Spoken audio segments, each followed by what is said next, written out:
Man receives only that which he gives. The game of life is a game of boomerangs.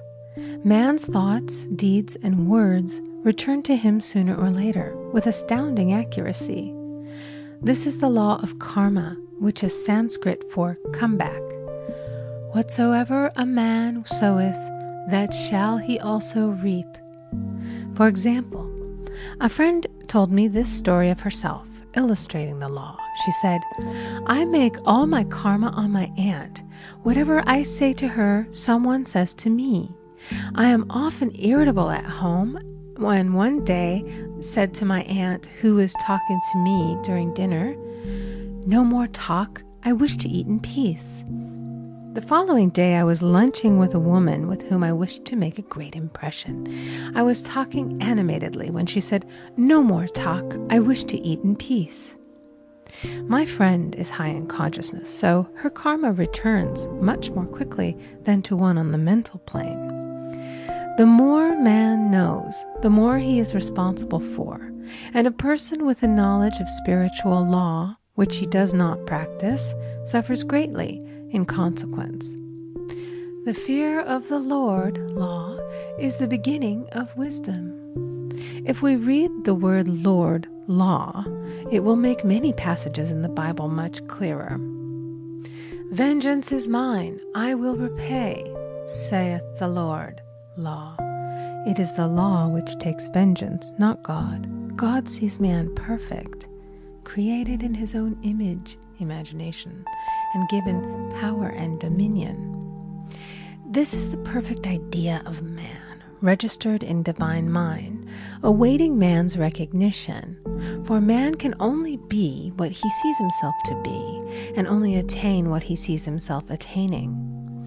Nothing ever happens without an onlooker, is an ancient saying.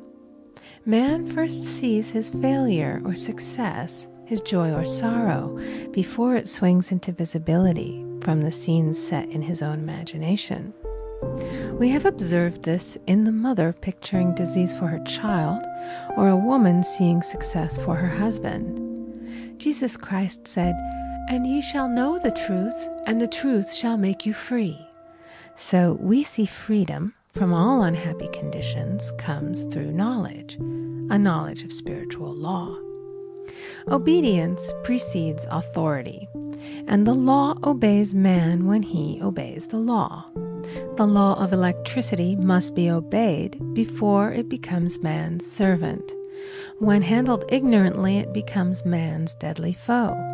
So with the laws of mind. For example, a woman with a strong personal will wished she owned a house which belonged to an acquaintance, and she often made mental pictures of herself living in the house. In the course of time, the man died, and she moved into the house. Several years afterwards, coming into the knowledge of spiritual law, she said to me, "Do you think I had anything to do with that man's death?" I replied, "Yes, your desire was so strong, everything made way for it. But you paid your karmic debt. Your husband, whom you loved devotedly, died soon after, and the house was a white elephant on your hands for many years." The original owner, however, could not have been affected by her thoughts had he been positive in the truth, nor her husband, but they were both under karmic law. The woman should have said, feeling the great desire for the house, "Infinite intelligence, give me the right house, equally as charming as this, the house which is mine by divine right." The divine selection would have given perfect satisfaction and brought good to all. The divine pattern is the only safe pattern to work by. Desire is a tremendous force and must be directed in the right channels, or chaos ensues. In demonstrating, the most important step is the first step, to ask aright. Man should always demand only that which is his by divine right. To go back to the illustration, had the woman taken this attitude, "If this house I desire is mine, I cannot lose it. If it is not, give me its equivalent," the man might have decided to move out harmoniously had it been the divine selection for her, or another house would have been substituted. Anything forced into manifestation through personal will is always ill-got and has ever bad success. Man is admonished, "My will be done, not thine." And the curious thing is, man always gets just what he desires when he does relinquish all personal will, thereby enabling infinite intelligence to work through him. "Stand ye still and see the salvation of the Lord." Law. For example, a woman came to me in great distress. Her daughter had determined to take a very hazardous trip, and the mother was filled with fear. She said she had used every argument, had pointed out the dangers to be encountered, had forbidden her to go, but the daughter became more and more rebellious and determined. I said to the mother, "You are forcing your personal will upon your daughter, which you have no right to do, and your fear of the trip is only attracting it, for man attracts what he fears." I added, "Let go and take your mental hands off. Put it in God's hands and use this statement: I put this situation in the hands of infinite love and wisdom. If this trip is the divine plan, I bless it and no longer resist. But if it is not divinely planned, I give thanks that it is now dissolved and dissipated." A day or two after that, her daughter said to her, "Mother, I have given up the trip," and the situation returned to its native nothingness. It is learning to stand still which seems so difficult for man. I will deal more fully with this law in the chapter on non-resistance. I will give another example of sowing and reaping, which came in the most curious way. A woman came to me saying she had received a counterfeit $20 bill given to her at the bank. She was much disturbed, for, she said, "The people at the bank will never acknowledge their mistake." I replied, "Let us analyze the situation and find out why you attracted it." She thought a few moments and exclaimed, "I know it. I sent a friend a lot of stage money just for a joke." So the law had sent her some stage money, for it doesn't know anything about jokes. I said, "Now we will call on the law of forgiveness and neutralize the situation." Christianity is founded upon the law of forgiveness. Christ has redeemed us from the curse of the karmic law, and the Christ within each man is his redeemer and salvation from all inharmonious conditions. So I said, "Infinite Spirit, we call on the law of forgiveness and give thanks that she is under grace and not under law, and cannot lose this $20, which is hers by divine right." Now, I said, go back to the bank and tell them, fearlessly, that it was given you there by mistake. She obeyed, and to her surprise, they apologized and gave her another bill, treating her most courteously. So knowledge of the law gives man power to rub out his mistakes. Man cannot force the external to be what he is not. If he desires riches, he must be rich first in consciousness. For example, a woman came to me asking treatment for prosperity.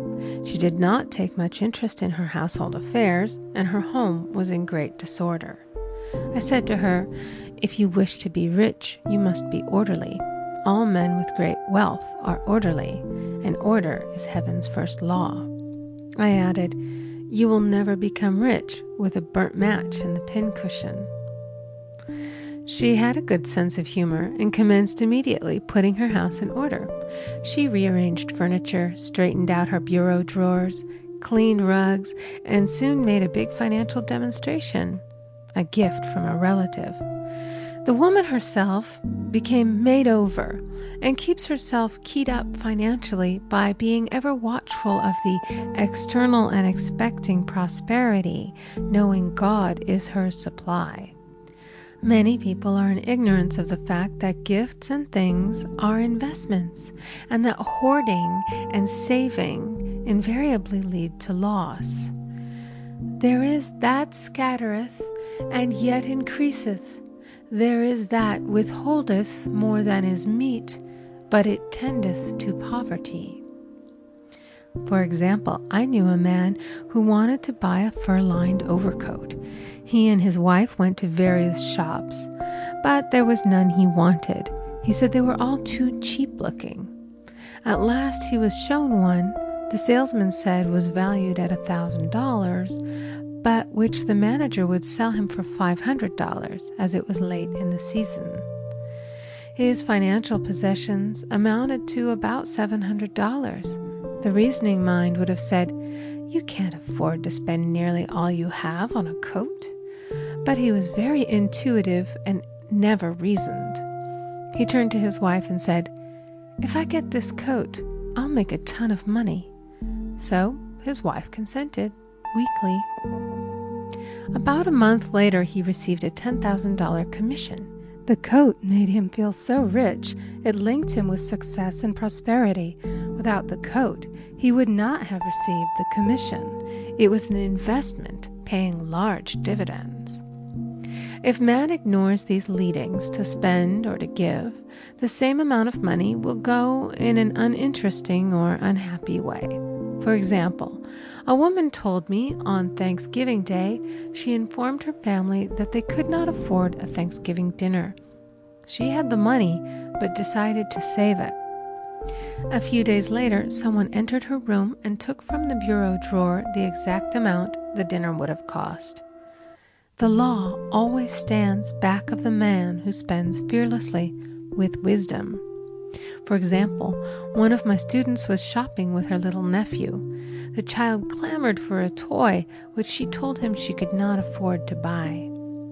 She realized suddenly that she was seeking lack and not recognizing God as her supply. So she bought the toy and on her way home picked up in the street the exact amount of money she had paid for it.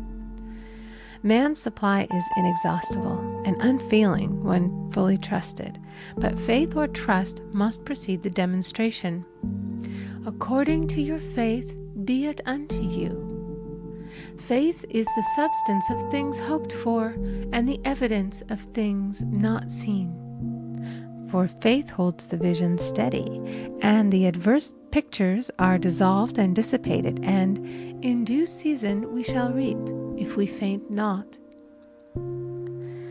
Jesus Christ brought the good news, the gospel, that there was a higher law than the law of karma, and that law transcends the law of karma.